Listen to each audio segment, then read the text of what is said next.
नमस्कार विद्यार्थी मित्रांनो, मी सौ अमृता पन्हाळे, शेठ विद्या मंदिर इंग्लिश हायस्कूल अँड ज्युनियर कॉलेजमधील शिक्षिका इयत्ता 7वीच्या विद्यार्थ्यांचे सहर्ष स्वागत करीत आहे।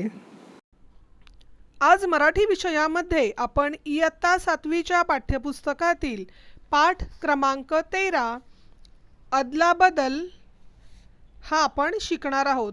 पण मुलांनो, या पाठाचे आपण विभाग केलेले आहेत आणि आज आपण या पाठाचा तिसरा विभाग म्हणजेच तिसरा पाठ आपण शिकणार आहोत।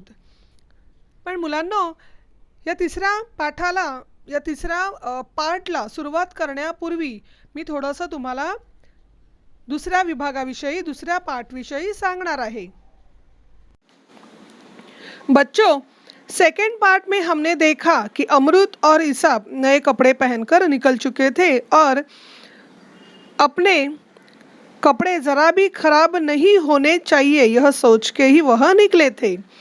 लेकिन तभी अचानक उनके दोस्तों में से एक ने अमृत का हाथ खींचकर उसे मैदान में ले गया और एक कुश्ती का दाव तो होना ही चाहिए ऐसे बोला। तभी अमृत ने उसके चंगुल से निकलने की बहुत कोशिश की और वह अपने दोस्त केशव को बोला, केशव, आज मुझे किसी के साथ कुश्ती लड़ने की ज़रा भी इच्छा नहीं है।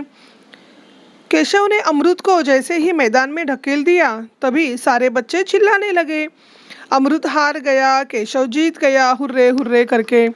यह सब इसाब देख रहा था, उसे सहन नहीं हुआ, उसे गुस्सा आने लगा।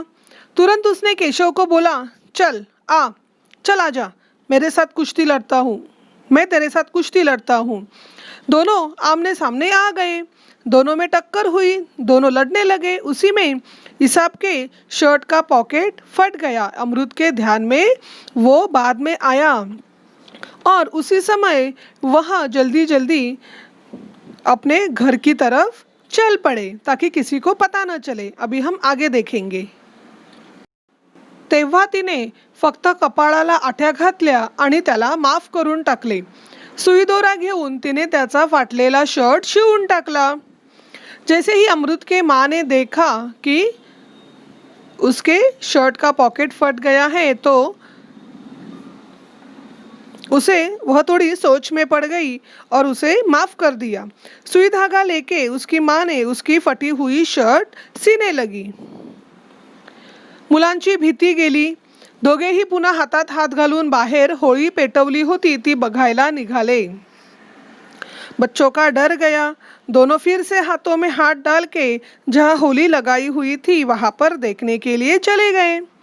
शर्टांची अदलाबदल केल्याचे एका मुलाच्या लक्षात आले।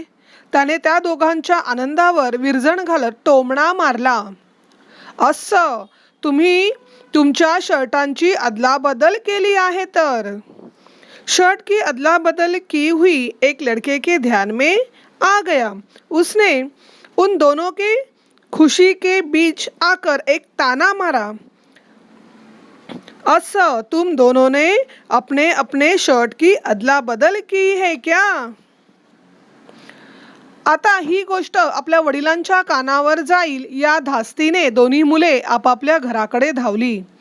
अब यह बात अपने अपने पिताजी के कान पर जाएगी, इसी डर के मारे दोनों बच्चे अपने अपने घर की तरफ निकल पड़े। इसाबचे बाबा अंगणात खाटेवर बसले होते। त्यांनी दोन्ही मुलांना हाक मारली, अरे मित्रांपासून पळताय काय? या इकडे बसा माझ्यापाशी। इसाब के पिताजी आंगन में ही खटिया पर बैठे हुए थे। उन्होंने दोनों बच्चों को आवाज दी, अरे ऐसे दोस्तों के पास से भाग क्यों रहे हो? आ जाओ इधर मेरे पास, बैठ जाओ मेरे पास। त्यांनी अमृतला हाक मारली। त्याला बरोबर घेऊन थेट त्याच्या घरी गेले। उन्होंने अमृत को आवाज दी और उसे अपने साथ लेके उसके घर की तरफ चलने लगे। त्यांनी अमृतच्या आईला हाक मारली। ती घरातून बाहेर आली। उन्होंने अमृत की माँ को आवाज दी। वह घर से तुरंत बाहर आ गई। हसन भाई म्हणाले, भाभी आजपासून तुमचा हा अमृत माझा मुलगा बरं का? हसन भाई ने कहा, भाभी जी, आज से यह आपका अमृत मेरा बेटा हो चुका है, बराबर ना? ती हसत म्हणाली, काय झालं हसनबाई? अहो, तुम्हाला एका मुलाकडे बघायला होत नाही तर या दोघांकडे कसे बघणार? वह हंस के बोली, क्या हुआ हसन भाई? अरे आपको एक लड़के को देखने के लिए होता नहीं तो इन दोनों को आप कैसे देखोगे? भाभी, अमृतसारखी एकच काय, अनेक मुलं असली तरी त्या सर्वांना वाढवायची माझी आजपासून तयारी आहे. भाभी, अमृत जैसे एक क्या अनेक लड़के होने दो, उन बच्चों को संभालने की आज से ये मेरी जिम्मेदारी लेता हूँ. हसनभाई भावुकपणे दाटून आलेल्या गळ्याने म्हणाले. हसनभाई थोड़ा भावुक होके थोड़े नीचे के स्वर में बोले. हसनभाई वहिनींना म्हणाले. हसनभाई भाभी को बोले, या मुलांना गल्लीत शिरताना मी बघितलं होतं. ती काय करताहेत हे बघण्यासाठी मीही तिथे गेलो. इन बच्चों को गली से जाते हुए मैंने देखा था. वह क्या कर रहे हैं यह देखने के लिए मैं भी वहां चला गया. हसनभाई काय सांगत आहेत ते ऐकायला शेजार पाजारच्या बायकाही तिथे जमल्या. हसनभाई क्या बता रहे हैं यह सुनने के लिए आसपास की सभी औरतें वहां पर जमा हो गई. या मुलांनी आपापल्या शर्टांची अदलाबदल कशी केली हा प्रसंग सांगायला हसनभाईंना फार वेळ लागला नाही. इन दोनों बच्चों ने अपने अपने शर्ट की अदला बदल कैसे की यह बताने के लिए हसन भाई को ज़्यादा समय नहीं लगा. ते सांगून ते पुढे म्हणाले. वह बताने के बाद वह आगे बढ़े. इसाबने अमृतला विचारलं. इसाब ने अमृत को पूछा कि तुझ्या बाबांनी तुला मारलं तर, कि तुम्हारे पिताजी ने तुझे मारा तो. यावर अमृत काय म्हणाला ठाऊक आहे? इस पर अमृत ने क्या कहा पता है आपको? तो म्हणाला, वह बोला, मला वाचवण्यासाठी माझी आई आहे. किती खरा आहे.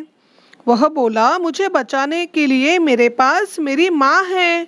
कितना सच है. अमृतच्या उत्तरानं माझ्यात बदल केला आहे. अमृत के इस जवाब ने मुझे पूरा बदल दिया है. महत्व कशाला आहे हे त्याने मला शिकवलं. महत्व किसको है यह इस लड़के ने आज मुझे सिखाया है. अमृत व इसाबच्या परस्परांवरील प्रेमाची गोष्ट ऐकून सर्वजण हेलावून गेले. इसाब और अमृत के प्यार की जो कहानी थी यह सुनने के बाद सब लोग थोड़ा भावुक हो गए.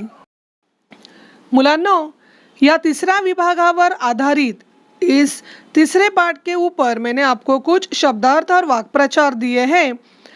तर तुम्हाला ते लिहायचे आहेत आणि त्याचबरोबर जे कठीण शब्द दिलेले आहेत ते 5 वेळा 5 टाइम्स तुमच्या नोटबुकमध्ये तुम्हाला लिहून काढायचे आहेत.